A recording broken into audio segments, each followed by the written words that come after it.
komunikasi dalam situasi formal ialah pertukaran informasi atau pesan resmi antara individu dan kelompok dengan mengikuti aturan, protokol, dan ketetapan yang sudah ditetapkan sebelumnya sesuai dengan organisasi yang menetapkan hal tersebut.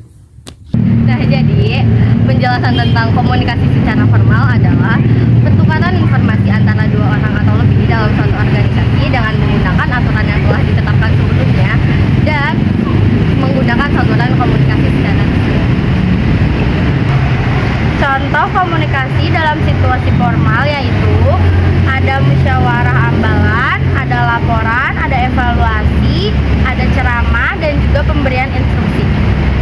Saya akan membacakan definisi pemimpin organisasi kecil, yaitu kemampuan pemimpin organisasi kecil merujuk pada serangkaian keterampilan dan kualitas yang diperlukan oleh seseorang pemimpin untuk mengelola dan mengarahkan organisasi yang berukuran kecil. Saya akan menjelaskan kemampuan pemimpinan dalam organisasi. Kemampuan pemimpin organisasi adalah serangkaian keterampilan, sifat, dan kompetensi yang diperlukan untuk memimpin, mengarahkan, dan mengelola sebuah organisasi agar mencapai tujuan yang telah ditetapkan. Kemampuan pemimpinan organisasi ini mencakup yang pertama ada kemampuan komunikasi. Pemimpin harus mampu menyampaikan secara jelas kepada tim, memiliki kemampuan mendengarkan, memberikan umpan balik. Lalu yang kedua, kemampuan mengambil keputusan, mampu menganalisis informasi secara objektif dan mengambil keputusan mempertimbangkan risiko, bersikap tegas.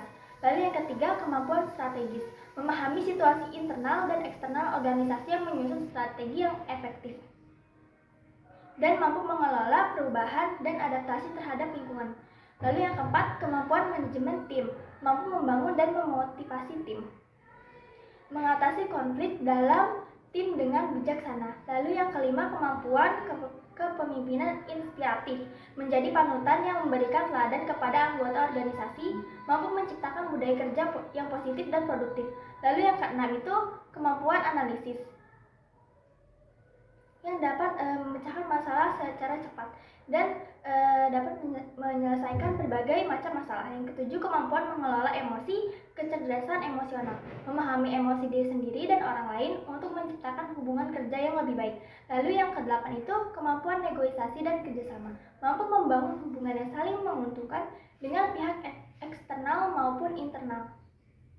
Berikut adalah beberapa contoh kemampuan yang harus dimiliki oleh pemimpin organisasi.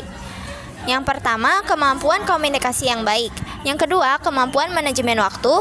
Ketiga, kemampuan mengambil keputusan. Keempat, kemampuan mengelola konflik. Kelima, kemampuan mengelola keuangan. Dan keenam, pemahaman yang mendalam terhadap bidang usaha. Adat berorganisasi yaitu aturan perilaku yang ada dari dahulu hingga sekarang. Adat berorganisasi adalah sekumpulan kebiasaan, norma, dan tata cara yang dipegang dan dijalankan oleh anggota dalam sebuah organisasi. Adat ini mencakup prinsip, aturan tidak tertulis, serta etika juga yang menjadi pedoman untuk menjaga keteraturan, harmoni, dan juga keberlangsungan dalam organisasi. Nah, untuk contoh adat, kita mengambil dari contoh adat ambalan. Nah, contoh adat ambalan yang pertama ada salam ambalan, ada tadarus, ada periksa kerapihan, dan juga ada jadwal. Adapun definisi kontrol emosional pada saat situasi formal. Kontrol emosional saat situasi formal adalah kemampuan untuk menjaga dan mengelola ekspresi emosi secara tepat agar tidak mempengaruhi suasana atau tujuan dalam suatu situasi resmi. Jadi di sini ada penjelasan mengontrol emosional dalam situasi formal yang dimana seperti yang kita tahu bahwa dalam situasi formal sendiri ketika sedang emosional sangat susah untuk dikontrol. Maka dari itu cara yang paling mudah untuk mengontrol emosional kita ialah dengan mengelola dan memilah emosi. Mengapa demikian? Agar tidak terjadi kekacauan antara kedua belah pihak dan kita bisa melakukan hal tersebut dengan cara yang lain seperti memisahkan diri, tidak berinteraksi, dan sebagainya yang mungkin bisa dilakukan dengan cara sendiri agar tidak emosional tersebut terjadi lagi. Saya akan membacakan contoh kontrol emosi saat situasi formal. Yang pertama, menghadapi kritik. Situasinya, seorang karyawan menerima kritik dari atasannya. Nah, untuk cara mengontrol emosinya, yaitu karyawan tersebut tetap tenang tidak berarti berlebihan atau defensif, dan berterima kasih atas kritikan dari atasannya tersebut dan memperbaikinya lagi agar menjadi lebih baik. Sekian pemaparan materi dari Sangga Pencoba 2. Mohon maaf bila ada salah kata. Wassalamualaikum warahmatullahi wabarakatuh.